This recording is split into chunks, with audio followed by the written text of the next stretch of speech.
for the following county: Volusia, Florida. The service in Melbourne has issued a tornado warning for Volusia County. The way detail: 45 p.m. Eastern Daylight Time. At 7:07 p.m. Eastern Daylight Time, a severe thunderstorm capable of producing a tornado was located 7 miles northeast of Lake Helen, moving southeast at 15 miles per hour. Hazard: tornado. Source: radar indicates 50 knots. Seas 1 foot or less. Bay and inland, moderate chop. Sunday, northeast winds 5 to 10 knots. Seas 1 foot or less.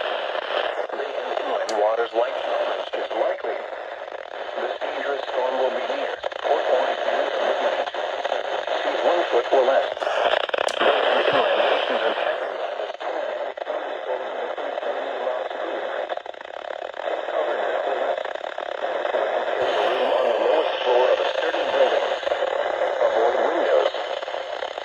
Outdoors, in a mobile home, or in a vehicle, move to the closest substantial shelter and protect yourself from flying debris.